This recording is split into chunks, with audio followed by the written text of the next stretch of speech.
forgot to ask you about that earlier.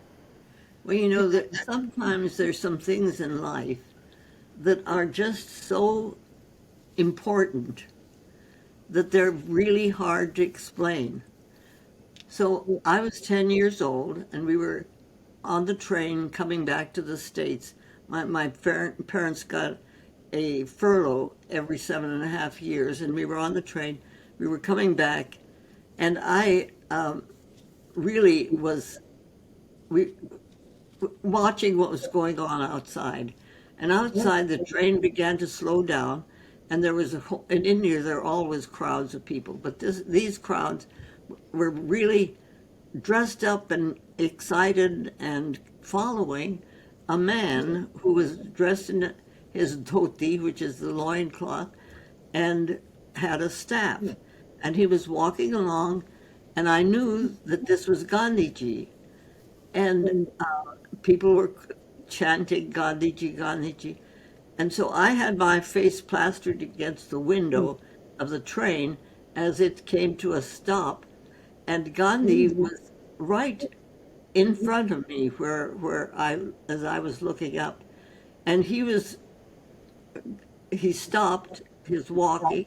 He reached out. There was a little girl handing him a flower. And as he took that flower, he looked up and he looked into my eyes.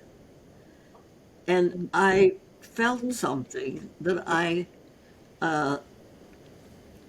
can't explain.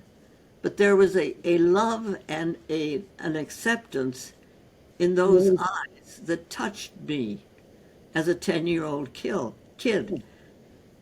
20 years later, my parents worked with Gandhi when the partition happened in India and all people were killing each other, and it was a terrible, terrible time. But they were on the platform with Gandhi, but my parents had a mobile unit they were going around helping people with, and so on. And because Gandhi appreciated or was happy to work with my parents, they were friends.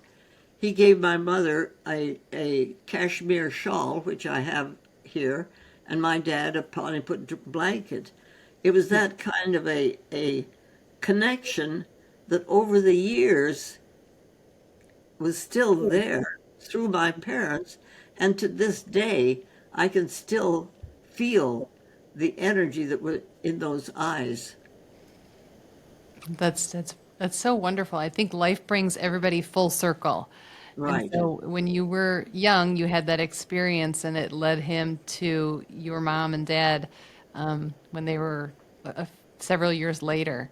And I Yeah. just think it's beautiful that you can still vividly remember that and feel the experience. That's wonderful, especially during a time in your life when, back at that time, you were feeling. You mentioned in your book that you were feeling stupid at that time. So Hmm. feeling that was probably wonderful, a Oh, welcome yeah. relief. It was. It was like a jolt, that got me, and at a level that I didn't understand at all. I really didn't understand it. I don't think I even mentioned it to my parents because I couldn't explain what it was, but I knew Yeah. it was love.